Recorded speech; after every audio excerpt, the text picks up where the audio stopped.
Atlanta. You know the big brands, right? The Home Depot, Chick-fil-A. But have you ever stopped to think about the families behind them? We're talking about full-blown empires built from the ground up, creating these unbelievable fortunes. So today, we're going to decode their billion-dollar blueprints. So, what's the secret sauce? I mean, really, what does it take to build that kind of wealth, the kind that lasts for generations? Well, we're about to dive in and find out. You've got these absolute giants like the Home Depot that literally change the way we all build and fix our homes. And then you have these cultural phenomenons like Chick-fil-A with a fan base so loyal it's kind of legendary. And even these quiet tech titans like Mailchimp that just exploded into a global powerhouse, seemingly right under everyone's noses. So what do they all have in common? What's the thread that ties them all together? They were all dreamed up by families right in one city, Atlanta. Okay, so here's how we're going to break this all down. We've found 4 pretty distinct blueprints for building an empire. We're going to look at the scrappy startups, the industry game changers, the long-lasting dynasties, and of course, the cultural icon that pretty much defines the city. All right, first up, blueprint number 1, the scrappy startups. These are my favorite stories, honestly, because they prove you don't need old money to build an empire. All you need is a really good idea and a whole lot of grit. Okay, let's talk about Zaxby's. Today, it's a billion-dollar fortune for the McGlory family, but it didn't start in some fancy boardroom. No way. It started back in 1990 when 2 buddies scraped together just $8,000 each. That's it, 16 grand to launch a chicken finger joint. But here's the thing. Their real secret weapon wasn't just the chicken. It was the Zax sauce. That totally unique, super addictive flavor gave the brand its personality and created this almost fanatical loyalty from customers. And then you have the incredible journey of Tyler Perry. I mean, this is a guy who poured his life savings into a play that failed, leaving him homeless. But his persistence was just off the charts, and it was matched by this incredibly savvy business strategy. The key to his $1.4 billion fortune really comes down to one word: ownership. When Hollywood finally wanted in, he insisted on funding half of his first movie himself. And why would he do that? So he could keep 50% of the profits and, this is crucial, full creative control. He literally owned his own success every step of the way. That brings us perfectly to our second blueprint, the game changers. See, these founders didn't just have a good business idea. They looked at a whole industry, saw it was broken, and just decided to rewrite the entire rulebook.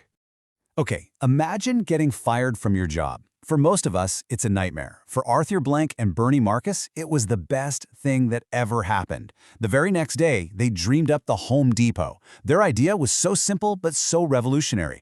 A giant warehouse superstore with everything you could possibly need under one roof. It just completely shattered the old hardware store model and built a $9 billion fortune for the Blank family. Now, Mailchimp's founders, they took a look at the typical tech startup playbook and did the exact opposite. While everyone in Silicon Valley was screaming, move fast and break things, Ben Chestnut and Dan Kurzius were all about slow, profitable growth. And get this, they never took a single dollar of outside investment. So, did that patient do-it-yourself approach pay off? Oh yeah. In 2021, Intuit bought Mailchimp for a staggering $12 billion. In one single deal, they instantly created 2 of Atlanta's wealthiest families. Just incredible. Now for blueprint number 3, the enduring dynasties. You know, it's one thing to strike it rich. It's a whole other ballgame to build a fortune that actually lasts for generations.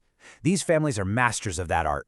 The Rollins family's $14.2 billion empire is built on just a genius idea: recurring revenue.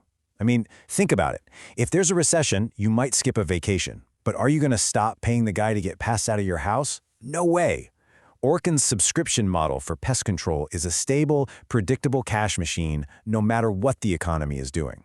They basically perfected this simple, repeatable process for dominating an industry. Buy a great brand, make it run even better, and then just acquire all the competition. It's really a masterclass in how to build a dynasty in an industry that's not exactly glamorous. The Cox family's $27 billion fortune tells another story of smart evolution. They started with a single newspaper way back in 1898, but instead of going down with that industry, they diversified into cable, broadband, and even automotive tech. The real key here? They stayed a private company, which let them make these huge, long-term bets without having to worry about what Wall Street thought every 3 months. And that brings us to our final blueprint, number 4, the cultural icon. This is when a business just stops being a business and becomes part of the culture itself. And of course, we're talking about the Cathy family and Chick-fil-A. To really wrap your head around their success, you just have to know this one fact. It is famously way harder to become a Chick-fil-A operator than it is to get into an Ivy League school. That intense, insane exclusivity is at the very core of their entire business model. And here's why that model is just so powerful. Look, a typical franchise costs you $1 million or more. But to become a Chick-fil-A operator, it's only $10,000. The company owns the land and the building, and they handpick their operators based on character and leadership, not how much money's in their bank account. This gives them total, absolute control over their brand and culture, and that has been the key to building a $32.4 billion family fortune. So when you put this all together, the concentration of wealth and influence that is rooted in Atlanta, it's just staggering. Let's do a quick recap of these blueprints. From the total cultural dominance of the Cathys to the enduring dynasties of the Cox and Rollins families, from the game-changing ideas of Arthur Blank and the Mailchimp Founders to the scrappy, underdog spirit of Tyler Perry and Zach McElroy, these families have truly shaped modern Atlanta. So that really leaves us with one final question to think about. We've seen these 4 powerful blueprints for building a billion-dollar empire. But as technology and culture keep changing at this insane pace, the real question is, which of these blueprints will define the next generation of Atlanta's great fortunes?